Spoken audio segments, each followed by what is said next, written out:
So we're participating in the International Cube of Truth Day. So there's over 200 Anonymous for the Voiceless chapters all over the world. We're all doing cubes of truth on the same day today.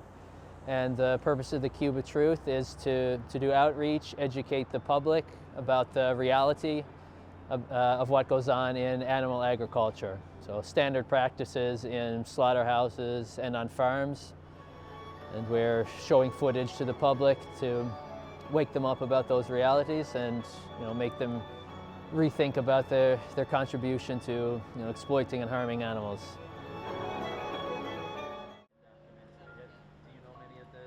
Like, we live in a peaceful society, but behind the veil of that, it's founded on unfathomable amounts of suffering and abuse, and we don't see any of it.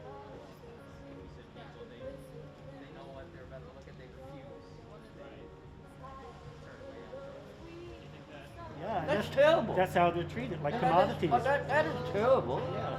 Right? It's human superiority is our assumption that we're better than animals, but we're no better. But we are animals. We are animals, exactly. We're animals like they are. We feel the same. We have the same feelings. The only difference is that we walk on two legs and we can speak. Right. We want to bring it to the surface, render it visible, and when people are more aware of it, they will realize that they have a choice to not support it anymore. And the end goal is that people stop funding these industries that commit global atrocity and move towards a better, more ethical, more compassionate world.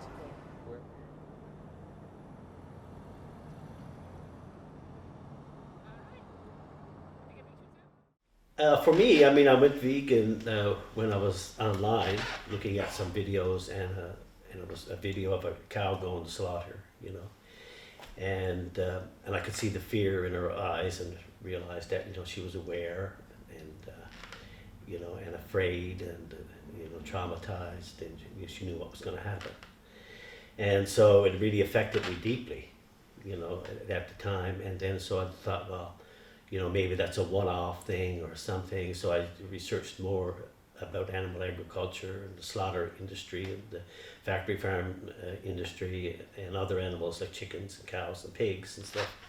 So anyway, it just impacted me so deeply. I was a long time I was almost traumatized. And so and then I went vegan immediately at that time.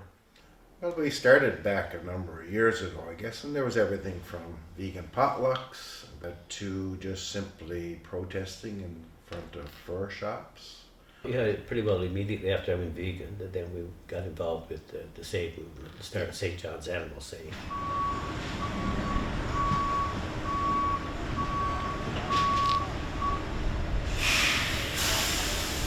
It's a total disconnect. And if you dare suggest that, maybe they should look at that, well, of course, that's when people get really hostile.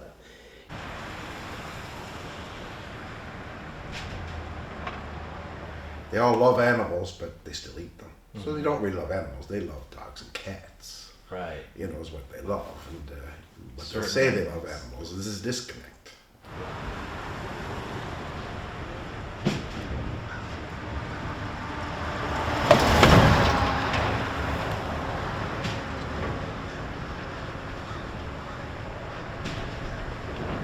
People want to be liked, people want to be liked by everybody, so they don't want to stick their necks out. They don't want to talk about veganism.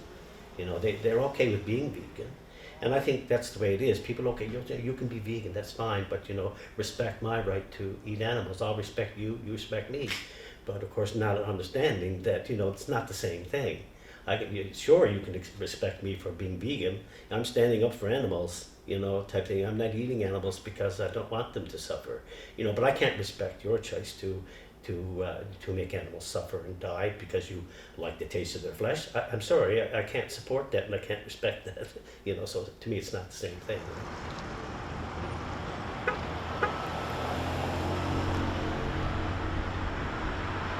Family, friends of many years, we've lost friends that we've had 30 years.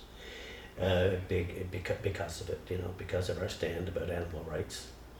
and family members ostracize us. We don't get invited, type thing when if there's a family Christmas dinner even. So we just get excluded. Even going to the supermarket is a problem, because you got to go to the meat section. You got to look at these dead bodies. And before it was never meant. It didn't even mean anything. I almost didn't see it, And but now I got to skirt that area because I see dead chickens, I see dead pigs and dead cows, and I see their suffering too because I know about that. I've let myself know about how they suffer in the industry, in the animal agricultural industry, and in the slaughterhouses, and in the transport.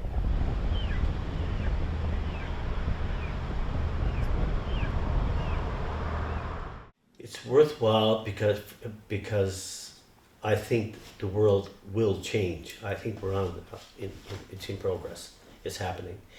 I don't know how long it'll take, but the more we work at it, activists, the more we speak up, the quicker it'll happen.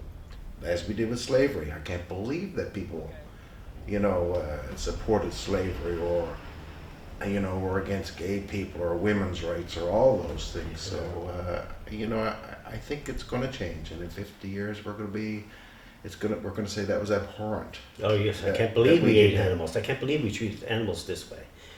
But I see the steps that are being taken, and I believe that this is happening because of that. And I no longer will just be a vegan. I have to be a vegan activist because being vegan for so many years, a silent vegan, didn't change a lot of people's minds.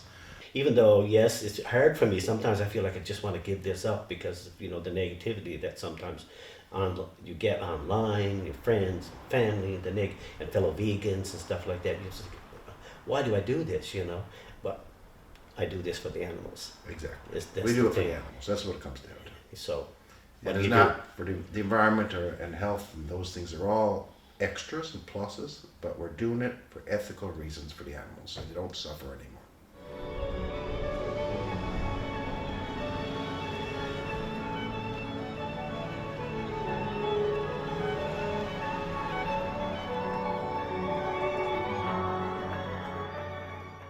Carol, he's our girly girl.